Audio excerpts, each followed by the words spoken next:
ठीक है, ये ग्रामर दी गई है। क्या करना है, सबसे पहले एप्सिलॉन प्रोडक्शन को रिमूव करना है, फिर जो रिजल्ट ग्रामर आएगी एप्सिलॉन प्रोडक्शन को रिमूव करने के बाद अगर उसमें कोई यूनिट प्रोडक्शन है तो उसको रिमूव करेंगे। यूनिट प्रोडक्शन को रिमूव करने के बाद अगर कोई यूजलेस सिंबल बचता है तो उसको भी रिमूव करेंगे, है ना। और देन फिर we will put this grammar into a equivalent Chomsky normal form. ठीक है, सबसे पहले एप्सिलॉन प्रोडक्शन के लिए नलेबल वेरिएबल्स फाइंड आउट करने पड़ते हैं। इस ग्रामर के नलेबल वेरिएबल वो होते हैं जो एप्सिलॉन को जनरेट कर रहे होते हैं। तो जब मैं इस ग्रामर को ध्यान से देखता हूं तो मेरे पास डायरेक्ट क्या दिया हुआ है, सी जनरेट एप्सिलॉन। तो सी क्या है, मेरा नलेबल वेरिएबल है। तो सबसे पहले मैं removing epsilon production from variable C, from C लिख देता हूँ। ठीक है, फ्रॉम सी। तो सी से मैं हटाता हूँ, तो आपको पता है जब मैं जिस वेरिएबल से या नॉन टर्मिनल से रिमूव करूंगा एप्सिलॉन को, तो जितनी जगह आया होगा उतनी जगह से हम उसको रिमूव कर देंगे। तो एस के जो प्रोडक्शन है, एस के प्रोडक्शन में 0A 0 है, 1B 1 है एंड B भी है। यहाँ पे कहीं पे भी सी नहीं है। एक ही बात करता हूँ, ध्यान से देखें, ए जनरेट सी है, तो इस सी की जगह में जब एप्सिलॉन रखूंगा ये एप्सिलॉन आ जाएगा। ठीक है, इस सी की जगह मैंने एप्सिलॉन रखा तो एप्सिलॉन आ गया। बी की बात करते हैं, बी जनरेट्स एस है और एस जनरेट्स ए है। ठीक है, अभी हम सिर्फ किस पे फोकस कर रहे हैं बेटा, सी से रिमूव कर रहे हैं। फिर सी से हमने क्या किया, सी जनरेट्स एस, ये एप्सिलॉन हट जाएगा। क्यों, क्योंकि उसी को तो रिमूव कर रहे हैं, हट गया। ये हमारा कब कौन सा फॉर्म आया, जब हमने सी से एप्सिलॉन प्रोडक्शन को रिमूव कर दिया। ठीक है, फिर से देखते हैं ध्यान से। जब हमने सी से रिमूव किया तो ए में एप्सिलॉन आ गया, ए में क्या आ गया, एप्सिलॉन आ गया। अब हम क्या कर रहे हैं, रिमूविंग एप्सिलॉन प्रोडक्शन फ्रॉम ए। कहां से रिमूव कर रहे हैं, ए से रिमूव कर रहे हैं। ठीक है, करते आता है अभी सभी को। S generates 0A 0, 1B 1 and BB। ध्यान से देखें आप, यहाँ पे ए आया हुआ है, इसकी आगे जब आप एप्सिलॉन रखोगे तो क्या मिलेगा आपको, 0 0 मिलने वाला है। क्या मिलने वाला है, 0 0। एप्सिलॉन के लिए क्या करते हैं, जब हम रिमूव करते हैं तो जिस भी प्रोडक्शन में एप्सिलॉन, जिस भी प्रोडक्शन में वो वेरिएबल आएगा उसकी जगह हम क्या रखेंगे, एप्सिलॉन रखेंगे। वो प्रोडक्शन तो रहेगा ही रहेगा, साथ में एक ऐसा प्रोडक्शन आएगा जिसमें हमने उस वेरिएबल की जगह क्या रख दिया है, एप्सिलॉन रख दिया है। तो ए से रिमूव कर रहे हैं तो 0A 0 तो आएगा ही आएगा। जब आप ए में एप्सिलॉन रखेंगे तो 0 0 आएगा। ए की बात करें तो ए जनरेट सी आएगा। अब एप्सिलॉन में ए से रिमूव कर रहा हूं इसलिए एप्सिलॉन हटा दिया। बी जनरेट्स एस आएगा, ए आएगा और साथ में एप्सिलॉन आएगा। क्यों आएगा, क्योंकि ए की जगह जब मैं एप्सिलॉन रखूंगा तो क्या आएगा, एप्सिलॉन आएगा। और सी जनरेट्स क्या आएगा बच्चे, एस आएगा। अब ध्यान से देखोगे आप कि इस बार क्या हुआ, ए से तो रिमूव हो गया, कहां पे आ गया, बी पे आ गया। कहां आ गया, बी में आ गया। ठीक है, मैं इसको रब कर रहा हूँ यहाँ पे, ध्यान से देखें आप, है ना। चलिए ऊपर लिख देता हूँ मैं। अब यहाँ पे बी से रिमूव करते हैं, बी में आ गया ना, तो रिमूविंग फ्रॉम बी लिख देता हूं मैं सिर्फ, है ना, बी रिमूविंग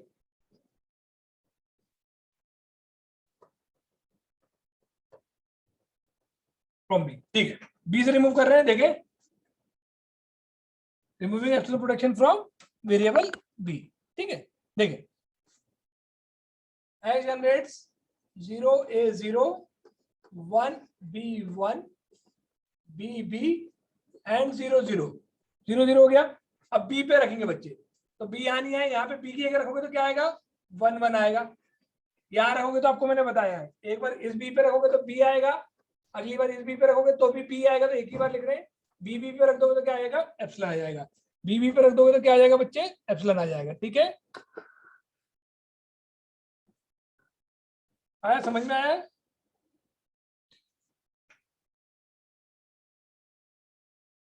बेटा ई नहीं है, ये एप्सिलॉन है, ये ऐसा बनता है। देखो ई जो होता है वो आपका ऐसा बना होता है, और एप्सिलॉन जो होता है देखो ये ऐसा और ये ऐसा होता है। ठीक है, एप्सिलॉन आपको अलग से लिखा हुआ दिखेगा, समझ में आएगा। ये ई है, ये एप्सिलॉन है ना। आपको बिल्कुल क्लियरली दिख जाएगा। एप्सिलॉन कैसे लिखते हैं, कि ऐसा सी बना के ऐसा बीच में ये आता है, ये एप्सिलॉन का सिंबल होता है। ठीक है, ओके, ये हट गया यहाँ से। अब बी इस पे आते हैं, ए जनरेट सी, कोई दिक्कत नहीं है, ये सी आएगा। बी की बात करते हैं, तो बी से तो एप्सिलॉन हटा रहे हैं तो एस और ए आ जाएगा, और सी से हमने हटाया तो क्या गया, एस आ गया। अब आप बोलोगे कि सर अब ये स्टार्टिंग वेरिएबल में एप्सिलॉन आ गया, इसको रिमूव करना है। तो स्टार्टिंग वेरिएबल में अगर एप्सिलॉन आ गया है, दैट मींस इसकी लैंग्वेज में ही एप्सिलॉन है, दैट मींस इसकी लैंग्वेज में ही एप्सिलॉन है। तो या तो हम एक ऐसा लैंग्वेज जनरेट करेंगे जिसमें एप्सिलॉन ना हो, मतलब ये जो ग्रामर जो लैंग्वेज जनरेट कर रही है, ये जो ग्रामर लैंग्वेज जनरेट कर रही है वो मान लीजिए एल ऑफ जी है। ठीक है, और जब हम इससे एप्सिलॉन हटा देंगे इसकी लैंग्वेज से, तो जो हमें इक्विवेलेंट ग्रामर मिलने वाली है वो L-G माइनस एप्सिलॉन मिलने वाली है। क्या मिलने वाली है बेटा? Minus epsilon. बात समझ में आई मेरी? देखें, आपने बाकी सब प्रोडक्शन से तो एप्सिलॉन को रिमूव कर दिया, स्टार्टिंग वेरिएबल जनरेट कर रहा है एप्सिलॉन। अगर मुझे इसको भी रिमूव करना है तो जो मेरी लैंग्वेज जनरेट होगी उस लैंग्वेज सब एज इट इज होगी गिवन ग्रामर की, बट क्या नहीं होगा बेटा? उसमें एप्सिलॉन नहीं होगा। आ गया समझ में? तो मैं इसको यहाँ से रिमूव कर देता हूँ। मेरी बात समझना ध्यान से। मैं फिर कह रहा हूँ, दोनों जब लैंग्वेज जनरेशन सेम होना चाहिए, ये ग्रामर जो लैंग्वेज जनरेट कर रही है, हमारी इक्विवेलेंट ग्रामर भी लैंग्वेज वही जनरेट करेगी, सिर्फ क्या नहीं होगा उसमें? एप्सिलॉन नहीं होगा। कब? जब मैं एप्सिलॉन को यहाँ से हटा देता हूँ तब।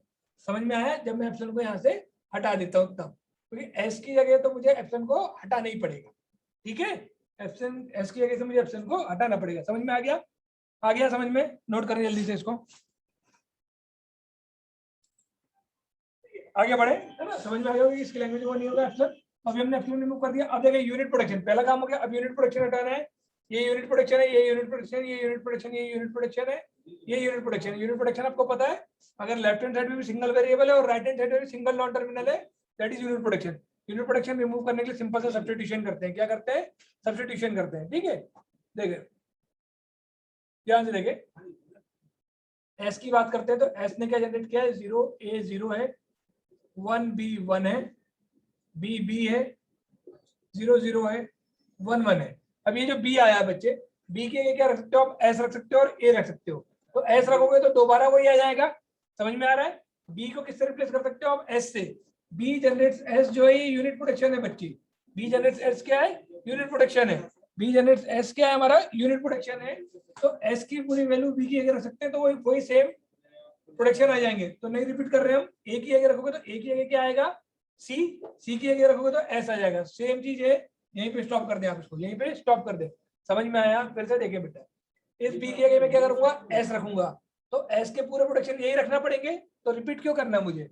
रिपीट क्यों करना है मतलब S जनरेट्स A और A, दोनों में कोई डिफरेंस है क्या? ये दोनों प्रोडक्शन क्या जनरेट कर रहे हैं आपके? A जनरेट कर रहे हैं। ठीक है, सिमिलरली जब मैं B जनरेट्स A करूंगा, S generates B, S generate किया B को, B जनरेट किया A को, ठीक है, A ने जनरेट किया C को और C ने जनरेट किया S को। दैट मींस S जनरेट्स क्या हो रहा है? S हो रहा है। आ गया समझ में? तो इस केस में भी मैं उसको रिपीट नहीं करूंगा। एप्सिलॉन मैंने क्यों रिमूव कर दिया? मैंने आपको बताया कि जो इक्विवेलेंट लैंग्वेज है मेरी, इक्विवेलेंट लैंग्वेज जो है मेरी, उसमें मैंने क्या नहीं रखा बेटा? एप्सिलॉन नहीं रखा है। उसमें क्या नहीं रखा मैंने? एप्सिलॉन नहीं रखा है। ये जो एप्सिलॉन आ रहा है इसको मैंने रिमूव कर दिया और मैं मान के चल रहा हूँ कि जो मेरी इक्विवेलेंट ग्रामर होगी उसकी लैंग्वेज में एप्सिलॉन नहीं होगा। ठीक है, यहाँ तक समझ में आ गया है ना? ये भी समझ में आ गया। A produces C generates S. देखो ए इसकी बात कर रहे हैं, ए जनरेट्स सी, ये यूनिट प्रोडक्शन है। ए जनरेट सी है, सी जनरेट्स एस है और एस जनरेट सी पूरे प्रोडक्शन है। तो इसको मैं रिप्लेस कर सकता हूँ किससे? एस के पूरे प्रोडक्शन से।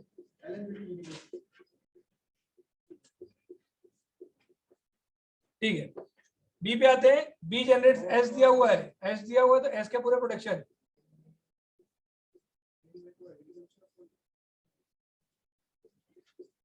बी जनरेट्स ए करोगे, देखो फिर वही चीज आ रही है। बी जनरेट्स क्या करोगे? बी जनरेट कर रहा है ए को, ए जनरेट कर रहा है सी को, सी जनरेट कर रहा है एस को। दैट मींस बी जनरेट कर रहा है किसको? एस को। तो वो लिख चुका हूं मैं। ठीक है, सिमिलरली सी के लिए भी यही आएगा। सी जनरेट्स एस, एस मतलब 0A 0, 1B 1, BB 0 0 1 1। ठीक है, ठीक है, ये हमारा यूनिट प्रोडक्शन रिमूव कर दिया हमने। ये क्या आ रहा है? Without unit production. ये विदाउट यूनिट प्रोडक्शन आ गया। ठीक है, ध्यान से देख लो, यहाँ पे कहीं पे भी यूनिट प्रोडक्शन नहीं दिख रहा है। यूनिट प्रोडक्शन रिमूव करने के बाद हमें क्या करना है? यूजलेस सिंबल पे फोकस करना है।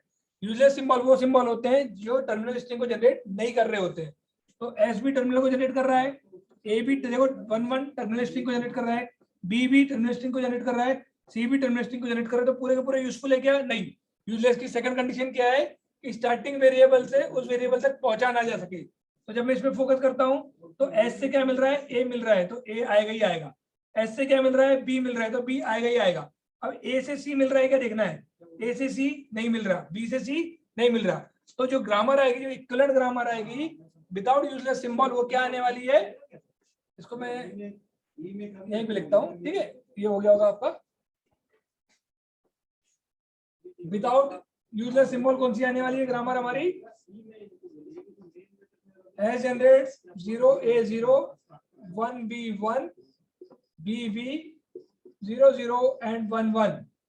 A generates 0A0 1B1 BB 0011. B generates 0A0 1B1 BB 0011. खत्म। ये विदाउट यूजलेस सिंबल है, इसमें यूजलेस सिंबल नहीं है। लास्ट बचता है हमारा, क्या है? इस ग्रामर को कन्वर्ट करना है किसमें? चॉम्स्की नॉर्मल फॉर्म में। चॉम्स्की नॉर्मल फॉर्म आपको पता है। चॉम्स्की नॉर्मल फॉर्म क्या होता है बेटा? आइदर दो वेरिएबल हो एक साथ, कंसेक्यूटिव नॉन टर्मिनल्स हो, या फिर टर्मिनल स्ट्रिंग हो। तो हम इसको कन्वर्ट करना जा रहे हैं किसमें? चॉम्स्की नॉर्मल फॉर्म में। ध्यान से देखें कैसे कन्वर्ट करना है, एक बार में हो जाएगा, ठीक है। देखें, इस ग्रामर को कन्वर्ट करना है किसमें? चॉम्स्की नॉर्मल फॉर्म में। We are converting this grammar into CNF। CNF में लिख दे रहा हूँ, चॉम्स्की नॉर्मल फॉर्म। जो प्रोडक्शन नहीं है सिर्फ उसी को करेंगे। 0A0 है, 0A0 है तो एक नया वेरिएबल ले लिया मैंने C A C। 1 है तो D B D, ठीक है। आपको समझ में आ गया होगा। BB ऑलरेडी है। 00 को मैंने 0 को रिप्लेस किया C से, और 1 को रिप्लेस किया मैंने D से, ठीक है। आपको समझ में आ गया होगा कि मैंने C जो लिया है वो 0 के लिए लिया हुआ है, और D जो लिया है वो मैंने किसके लिए लिया हुआ है? 1 के लिए लिया हुआ है, ठीक है। हो गया पूरे के पूरे चॉम्स्की नॉर्मल फॉर्म में। नहीं है, ये बचा है सर, ये बचा है। तो अभी पहले एक बार कर लो, फिर करते हैं ना। A जनरेट्स C A, वो सेम आएगा, हर बार ही सेम आ रहा है। D B D B B C C and D D, और similarly B generates C A C D B D BB CC and DD। चलो एक बार और देख लेते हैं, क्योंकि इसमें क्या हुआ कि अभी ये ये ये ये ये ये पूरे किसमें? चॉम्स्की नॉर्मल फॉर्म में। कौन से नहीं है? ये 3 वाले नहीं है। तो 3 वालों को आप कर सकते हो एज जनरेट्स, ठीक है। C A की जगह हम लिख देते हैं EC, DB की जगह लिख देते हैं हम FD, BB CC DD, ठीक है। एक लाइन पहले लिख दे रहा हूं मैं, प्रोडक्शन का ऊपर नीचे हो सकता है, कोई दिक्कत नहीं है। सेम लिखना है EC FD BB CC DD। B के लिए भी लिख रहे हैं हम EC FD BB CC and DD। साथ में जो हमने नया प्रोडक्शन लिखे, C को हमने जनरेट किया था 0 से, D को हमने कहा 1, D को किया हमने 1, और अभी हमने E किसके लिए रखा बच्चे? E रखा है हमने CA के लिए, और F हमने रखा है किसके लिए? DB के लिए।